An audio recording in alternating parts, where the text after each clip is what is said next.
ज़्यादातर लोगों को पता ही नहीं कि अगर उनकी ट्रेन लेट हो जाए या छूट जाए तो भी वह अपनी टिकट का पूरा पैसा रेलवे से वापस ले सकते हैं। इसके लिए ही रेलवे ने टीडीआर सिस्टम बनाया है। चलिए इसके इस्तेमाल के बारे में इस वीडियो के माध्यम से समझते हैं, ताकि रेलवे की लापरवाही आपके नुकसान की वजह न बने। आगे आपको बता देता हूं कि भारतीय रेलवे का सफ़र सुविधाजनक होने के साथ कभी-कभी काफ़ी अनिश्चित भी हो जाता है। कई दफ़ा ट्रेन की लंबी देरी, कनेक्टिविटी, ट्रेन का छूट जाना या चार्टिंग में तकनीकी खराबी जैसी समस्याएं सफ़र का मज़ा तो किरकिरा करती ही है, साथ में आर्थिक रूप से भी नुकसान पहुंचा जाती है। हालांकि कम ही लोग जानते हैं कि अगर किसी बाधा के चलते आप ट्रेन न पकड़ पाए हो या आपका सफ़र अधूरा रह जाए तो भी आप अपना पैसा वापस पा सकते हैं। इसके लिए आईआरसीटीसी की वेबसाइट पे अपने यात्रियों को टिकट डिपॉजिट रिसिप्ट की सुविधा देता है। इस टूल की मदद से आप विशेष परिस्थितियों में टिकट का पैसा वापस पा सकते हैं। चलिए इसके बारे में डिटेल में जानते हैं कि और उसके स्टेप को समझते हैं, जिनकी मदद से आप खास परिस्थितियों में अपना पैसा वापस पा सकते हैं। इसके बारे में जानने के लिए आपको यह एक आम धारणा है कि अगर ट्रेन छूट गई या चार्ट बन गया तो पैसे रिफंड नहीं हो सकते हैं, जबकि ऐसा नहीं है। ऐसी परिस्थिति में आप काम अपने के लिए टीडीआर सिस्टम बनाया गया है। इसकी मदद से आप उन स्थितियों में पैसा वापस पा सकते हैं जब रेलवे की वजह से आपकी यात्रा में देरी हुई हो या दूसरे तकनीकी कारण वजह रहे हो। यह सिस्टम आपका पैसा तब बचाता है जब स्थितियां आपके कंट्रोल से बाहर थी।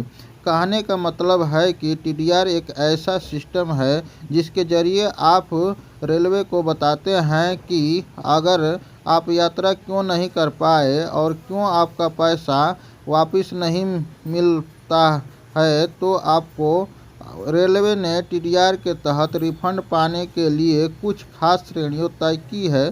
अगर आपकी ट्रेन तय समय से 3 घंटे से ज़्यादा देरी से चल रही है तो आप रिफंड के हकदार हैं। इसके अलावा अगर ट्रेन की देरी की वजह से आपकी अगली कनेक्टिविटी ट्रेन छूट जाती है तो भी आप टीडीआर का सहारा ले सकते हैं। इसके अलावा चार्ट तैयार न होना, एसी कोच में एसी का न चलना या रेलवे द्वारा कोच की कैटेगरी बदल दिए जाने पर आप टीडीआर की मदद से अपना रिफंड ले सकते हैं। रेलवे ने रिफंड पाने के लिए आपको किसी भी दफ्तर का चक्कर लगाने की ज़रूरत नहीं है।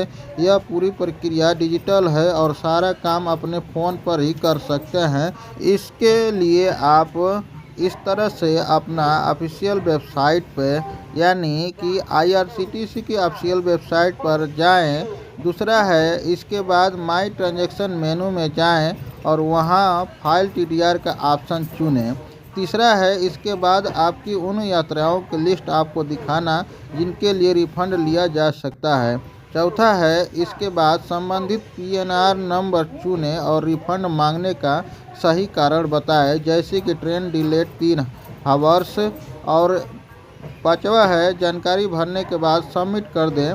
और छठा है, आप टीडीआर हिस्टोरी में जाकर अपने रिफंड का स्टेटस भी ट्रैक कर सकते हैं।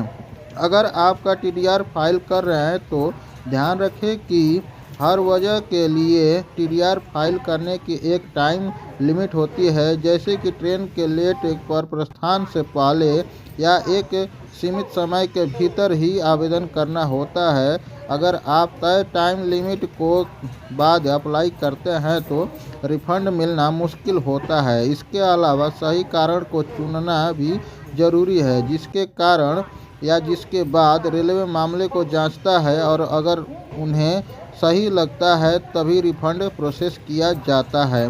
तो दोस्तों, आप लोग इसके बारे में जान के क्या आप लोगों को मिलता है, अपनी कमेंट ज़रूर बताएं।